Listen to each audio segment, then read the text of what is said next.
I guess we're going to get started with the meeting. And the first thing actually I have to say is that at some point here, around 6 o'clock or 6:15 your time, I'm going to have to vanish for a little bit.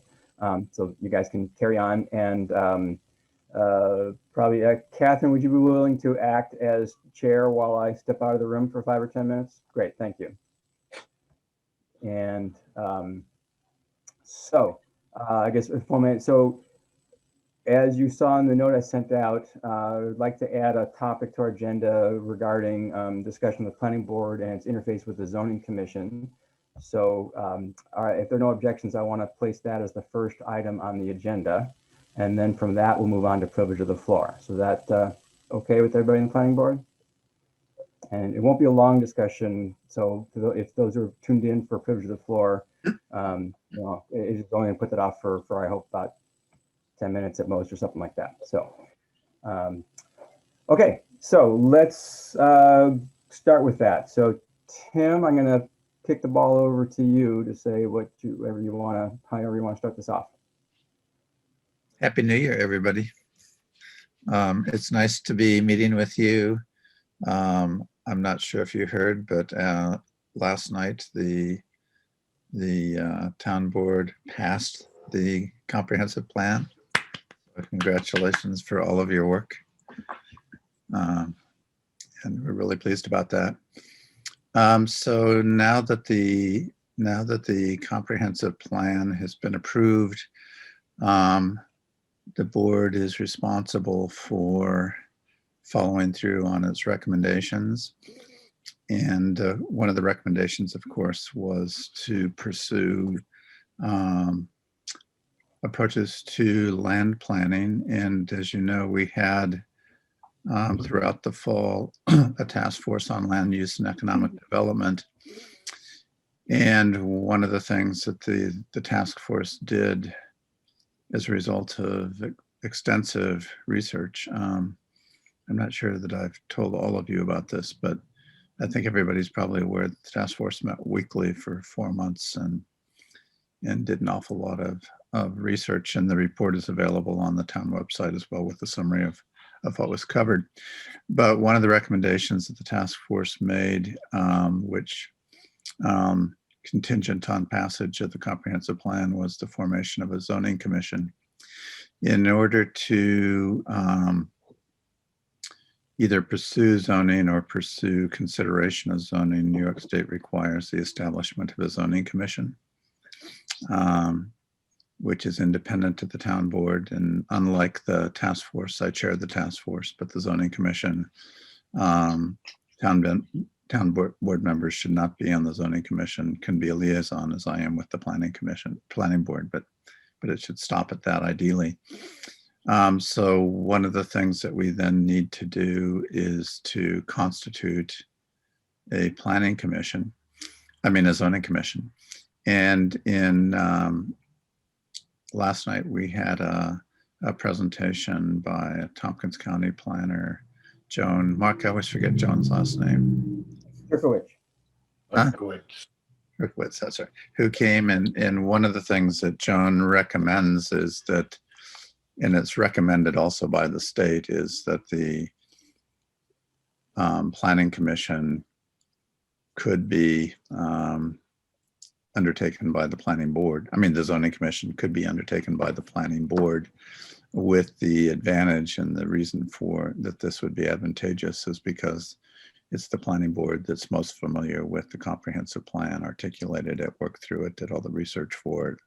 So it would save 3 or 4 important steps in the process. So one of the things that we chatted briefly, Mark and Bill chatted briefly this afternoon, but I thought it would just be interesting for us to have a brief conversation about this, because while in our case we might not want to have the entire planning board constitute a zoning commission, I think it certainly could be advantageous to have 2 to 3 members of the planning board, let's say, temporarily focus work on the zoning commission, so that we can have continuity between both, let's say, both the development of the comprehensive plan and the task force research and recommendations. So we just thought it would be helpful just to throw this on the table. I'm hoping, Mark is hoping that we can get a zoning commission established really as soon as possible, because we're now in the second month of the 6-month moratorium. And it probably at best will be able to establish a zoning commission at the beginning of next month. If we can work out the details about how it would be constituted, I think the board is open to calling a special meeting to constitute it before February, but that would just depend on what progress we're able to make. So that's really about all I had to say. Can you think of anything else, Bill, that I've left out? I think that's a good initial summary. I'm getting good at initial summaries, I guess. Oh, sorry, yeah, can you hear me? Yeah. I'm gonna come closer to the microphone. I'm on a new computer in a new state and a new everything, so and a slower internet even. Okay, so thanks, Tim. And before I shoot off my mouth, I think I'm gonna just go ahead and let other members of the planning board speak. I don't want to prejudice their opinions with my beliefs. So I'm gonna open it up to the floor for comments. Okay, Barb. Yeah, I'm just curious what implications that would have for the rest of the work of the planning board. Would that then stymie the planning board from making progress on any other important things? And how important are those things? And, really, where do the priorities lay if, people can't do everything? You're going to have to make choices about what to get done. Yes, agreed. And one of the things I'm concerned about as well. I think that my response is, as Tim laid out, it might not be the entire planning board becomes a zoning commission. I would actually argue strongly against that. So here I am shooting my mouth off already. But to answer your question directly, Barb, I think that the most important work in front of the town is probably whether or not to do zoning, and if zoning, what does it look like? And that's the work of the zoning commission. I think the site plan law for solar is a very close second. And so I would want to see a way for those to work in parallel. There's other important work of the planning board, but I think all of it could wait because of those things. My vision of how this might proceed, first off, we do have the next month-ish before the zoning commission is likely established. I'm very impressed with a lot of the material that's been brought forward in the last few weeks. I think we can make some good progress on a solar siting law in that month. And so it might work okay for, 2 to 3 members of the planning board to then turn their energies to being on a zoning commission. The remaining people sort of wrap up the solar siting law, and we still might be able to get the siting law done by, say, sometime in March. That may be optimistic. Depends a bit how much progress we make in the next 3 or 4 weeks on the siting law. And I think those two things are the most important things in front of the town right now. So that's okay. So let me continue. The other half of that sentence is, I really think it's very important that a zoning commission have a good representation from all the, as they call them, stakeholders in the town. And I love you guys, but I don't think the planning board necessarily encompasses all of that. And so I would strongly argue that a zoning commission be comprised of several members from the planning board, plus a number of additional members of the community, designed to give a spread into all the different sort of interests and viewpoints in the town. And I'm not going to try to sort of paper things over. I do think a valid question from the zoning commission is, do we have zoning or not? But absolutely, just the establishment of the zoning commission says we think this is an option that should be considered very seriously. So I'm not going to say, oh, there's no way we'll have zoning. I think personally it is a important step for the town, but I do want to acknowledge that it's possible that after a few months of talking to people, the zoning commission might recommend, maybe that's not the right solution for the town. So I'm just putting that out there, but I do think that it's likely the zoning commission will want to pursue development of the zoning plan for the town. Bill? Okay, I see you raising your hand, and yeah, so Bruce, that's probably you. I can't see too well. Yeah, I don't. I'm going to take Chris' report in just a little bit. Is it a quick question you have? It's not a question. I didn't want to interrupt, but I know Mark said last night, and Tim didn't say anything. He had talked about adding a couple people to the planning board. Just thought I'd let you know. He did Okay. say that, so there might be more people on the planning board. Thanks, Bruce. Sorry. Other comments from the planning board members? Val? Well, let's just clarify. Can we clarify that question in real time? Is that possible? That the members that are currently, I appreciate that, Bruce, there are 7, and that was the 7. So just to clarify, it's not going to be more than you see on your screen. It went from 5 to 7. Yeah, so I'll clarify that. We don't have 7, but you know what I mean. yeah, I introduced the local law to increase the planning board size to 7 members last night.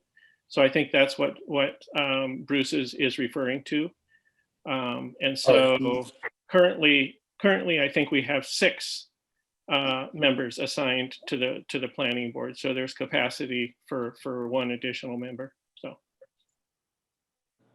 And yes, that's the only reason I think this is possible. If we had 5 planning board members and peeled 3 of them off, the other 2 of us would be very lonely indeed. So, and I'd be very happy to find a 7th person. But, you know, be that as may, I think with this, you know, if we stay with 6, we can still make this work.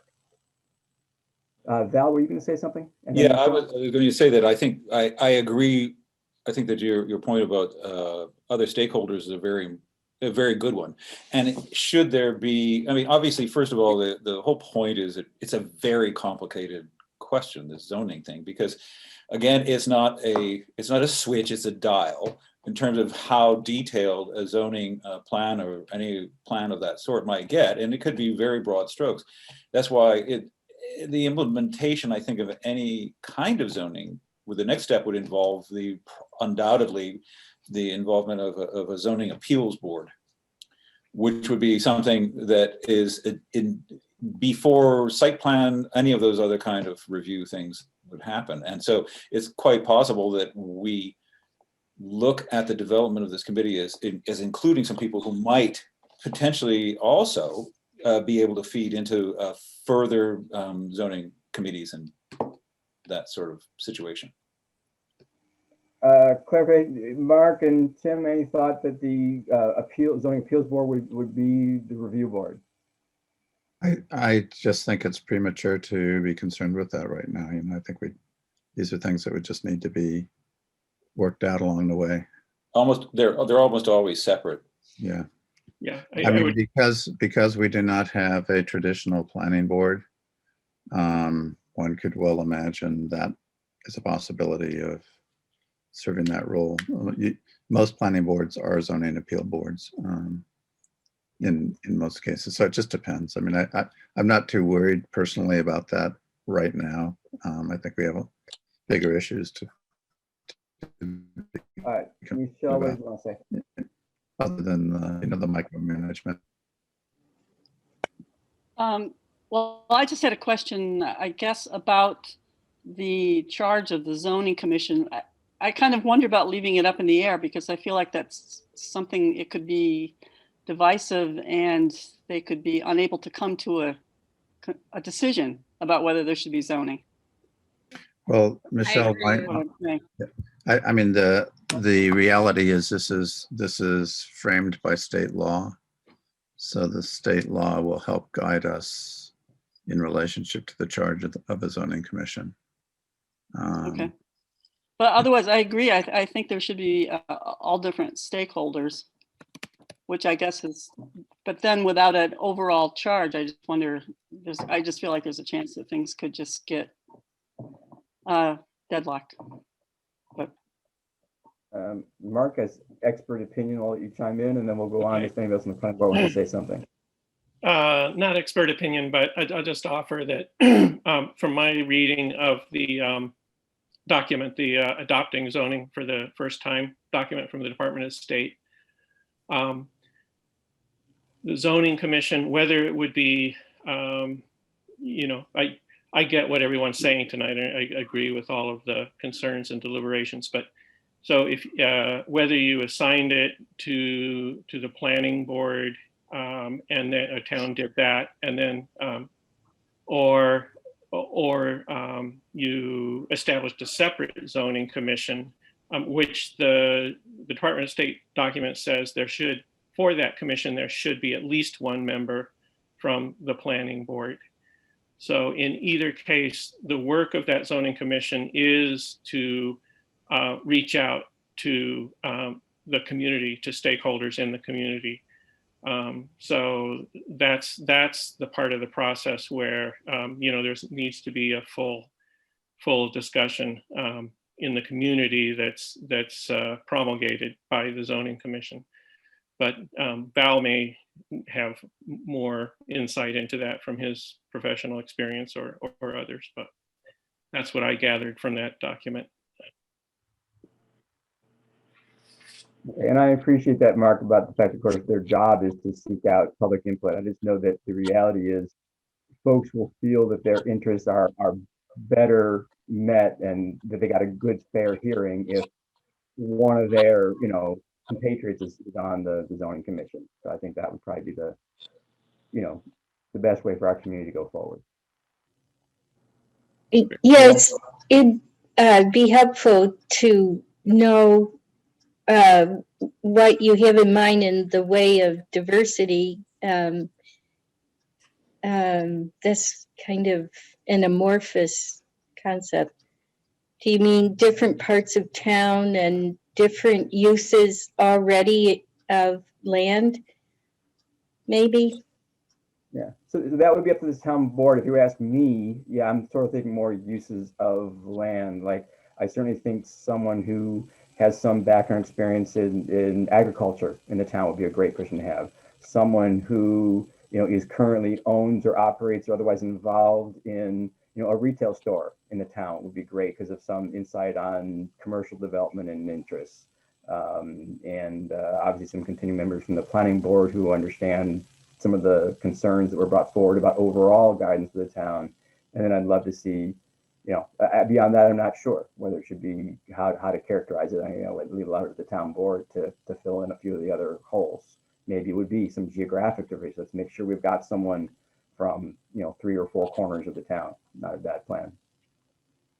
And does every member of the zoning commission need to be from the town? Yes. Okay.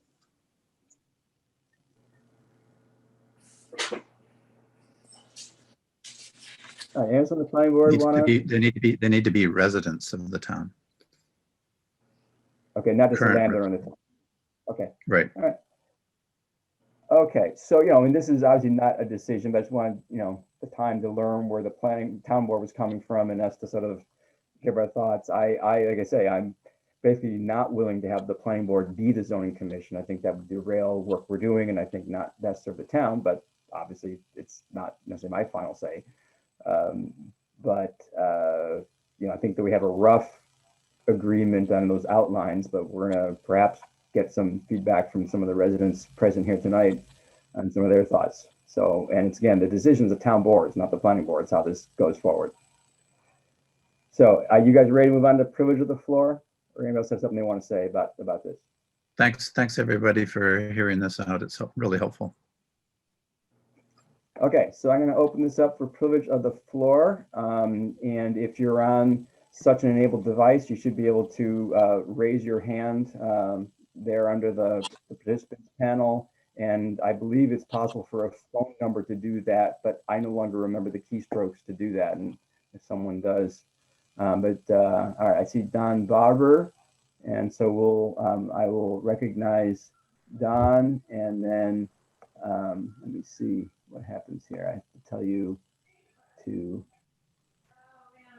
there we go. Okay, Don, you're unmuted, so go ahead. Sure. Thank you, everyone, for letting me speak tonight. I had thought a bit about the zoning commission after it was brought up last night at the town board meeting, and many of the thoughts that I had run through my mind were talked about tonight. So been brought forward by by your discussion. So I'm not going to reiterate that, other than I agree with the general concept that the zoning commission should be an extension of the planning board and not necessarily involve the whole planning board. I think that the state is recommending that the zoning commission have a maximum membership of 10. That's not hard and fast, but that's a recommendation. So if we're looking at trying to find folks in the community that represent different interests, then you would want just a portion of the planning board to be part of that. So that I would go along with that suggestion. And also I would suggest to the planning board that you become part of that process of identifying people in the community that could be considered for the zoning commission because of your work that you've already done, reaching out to the community, getting feedback from people, knowing their interests that they've already brought forward. So I would suggest that you be intentionally be part of that process and provide recommendations to the town board and reach out to your friends and neighbors and encourage them to be part of this process. It is going to be a heavy lift. There needs to be a lot of community involvement. And so there'll be, even in this time of COVID, there'll need to be a number of venues for people to learn about what zoning might mean and then how it might impact them. There's definitely a strong sentiment within the town that has been vocal for a long period of time about taking the rights away. So that's going to be a delicate road to tiptoe through. But I think that that there's plenty of reason in the comprehensive plan to continue working on this, on zoning, and I wish everyone the best. So I'll just leave my comments at that, and thank you so much. Okay, thanks, Don. All right. Does anybody else want to address the planning board? All right, go ahead. This Bruce, I Bruce. did, but pretty much Don summed it all up, and what you said, Bill, about, the membership of the commission really needs to be, represented of all the geographic areas of the town. So I agree with that, and everything sounds good. Okay, thank you very much, Bruce. All right, there's the 714 phone number. I don't know who you are or if you wish to say anything. Okay, I'm gonna assume that that's not the case. So, in which case I think we can move on. Though I have a question. So Barb had asked this question, by email a week or so ago, which is sort of, our steps moving forward, and we had got partway through looking at the potential law for Caroline last time, and we left off about 2/3 the way through. And so my initial thinking was that we would start up there, get through that, because that might generate what we need to look at, and then move on to some of the research topics people have worked on. That may still be the appropriate plan, but a lot has come up now, and in particular some of the stuff I've learned from the town lawyer that, it might mean that some of that is wasted time, and I don't want to waste anybody's time. So I throw it out. We could just move on to learn a little bit about local state authority, what I've heard from the lawyer, maybe review the information from Lansing, and then decide at that point whether we want to move on to the stuff that Michelle and Barb and Will have found out, or go back to the law. Does that seem like a reasonable thing? Thumbs up if yes, or something like that, or do we want to go through the law first? I think if there's anything you found that feels like there would be time wasted, we should just cut that out immediately. I'm not familiar with what you learned, so Yeah, okay. So let me then do that, because it was a late breaking feeling that might be the case. And what I'm, of course, looking for is all my notes and everything. But so you all saw, I sent some questions to Lansing about details in their law, and the response came back from CJ, and we'll talk about that in a minute. I also had crafted a set of questions to Guy Crow, because I knew without zoning in Caroline that the legal lay of the land was different for Caroline than it might have been for Lansing, which had zoning, and also sort of wanted to understand a few pieces. So first off, Mark actually forwarded me a good publication that I think I told you all about that lays out that roughly what's happening in the state. Okay, the current situation already, existing New York State law, is that facilities 25 megawatts and above are reviewed by a state agency. And if it's below 25 megawatts, it's reviewed by it's in a local jurisdiction.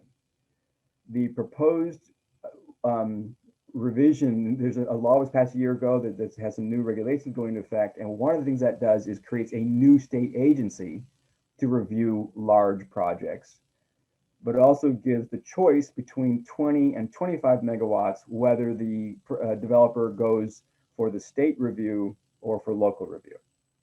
So that's the basic plan there. And in addition to making that change and establishing a new agency, there's 160 plus pages of regulations of what they're going to review. What I learned from the town lawyer that I think is relevant is that even though Caroline has the regulatory authority over facilities less than 20 megawatts for sure, and maybe between 20 and 25, that is his assessment of the situation, that if we tried to go sort of well beyond or more stringent than a lot of those state guidelines for the larger facilities, that we likely couldn't make that stick, that the developer could sort of challenge that, and that we would likely lose and not be able to hold them to significantly higher standards. It's not an absolute. They would it'd take court cases to figure out, but that's roughly some of the guidance he was providing. So I think that was an important thing. And again, you can probably ask 3 lawyers and get 4 answers. But and I know Guy tends to be on the sort of conservative or more cautious side, but I'll let Tim help parse his words in that scope. So that's the general point that he made. Another general point he made that I think is relevant is I knew he had a few reservations about Lansing's law in general.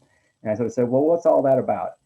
And basically what he said was, they've got a comprehensive plan that extols the virtues of renewable energy, et cetera, et cetera. And yet you get to their zoning code and they have about, 8 pages of regulations that apply to sort of like any development. And they just tacked on another 16 pages that are sort of limiting and guiding renewable energy development. And that seemed to him backwards. If you're trying to extol how good that stuff is, he just felt it was kind of like overkill. And maybe a disincentive.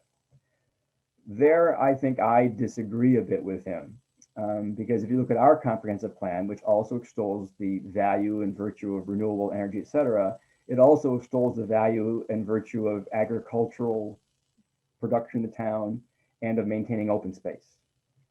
And at 5 to 10 acres per megawatt, these facilities can gobble up tens of acres pretty quickly. And so I think it behooves us to look at them carefully, and they may take more regulation or more guidance than a facility that's just going to have a building on a lot. So so that's my take on that part. So with all that as background, a specific answer, for example, is the Lansing law said you can't build a solar PV facility in a critical environmental area. And a critical environmental area is a state designated area that the town has gone through a process to identify and say why it's important. And basically what Guy said is, particularly without zoning, any use is allowed anywhere in the town. We could specify a critical environmental area, but all that really would mean is that they have to be extra careful in it. We probably couldn't make it stick that you can't build in one. That's an example of where not having zoning in Caroline will sort of hamstring efforts that we might make. So the other takeaway from Guy's stuff is basically, if you want to be able to do some of this kind of stuff, particularly anything that sets aside some uses are okay here, but not okay there, you have to have zoning. So even this solar siting law, much as our site plan law, would be best housed if Caroline had zoning. So it's another sort of vote for going to zoning.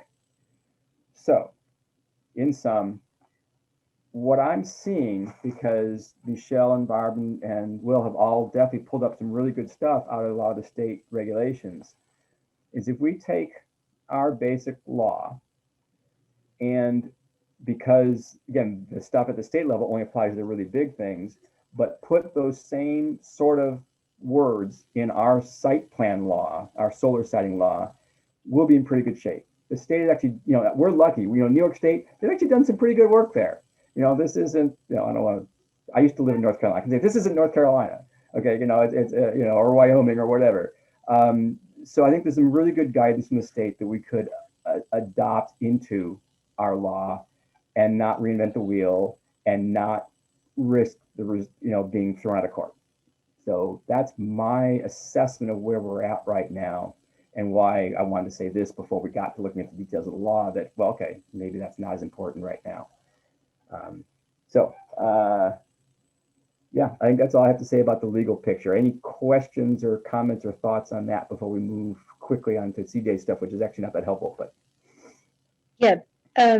So they're setting up their procedures, and they recognize, the state recognizes local requirements to some extent. They refer over and over again to the substantive provisions of local laws. So I think that's the same thing as what you're referring to, things that will stand up, like under zoning. But the other piece that I haven't heard you mention is that if you're cited under the new act and the town isn't sure that they want it or it doesn't follow our rules, there's room to negotiate for benefits.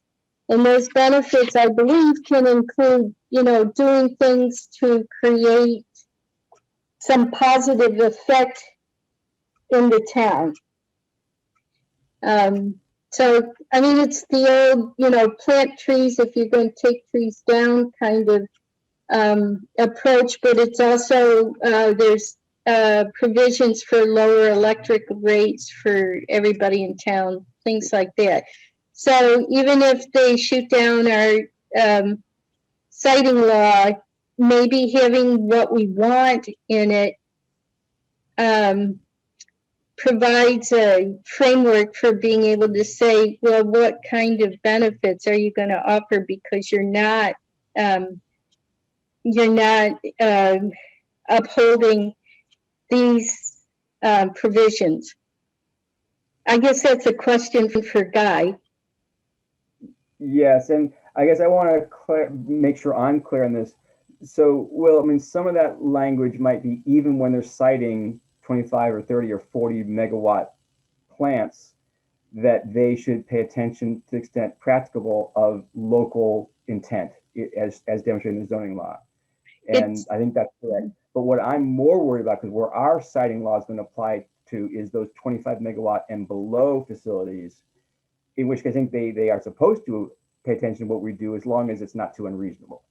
Is that your understanding of the situation? Yes. And anybody who goes through the ORS office, all of the figuring out of what's in the local laws is in a pre-application phase. So they'd be in conversation specifically with Mark as the head of our municipality, our chief executive officer.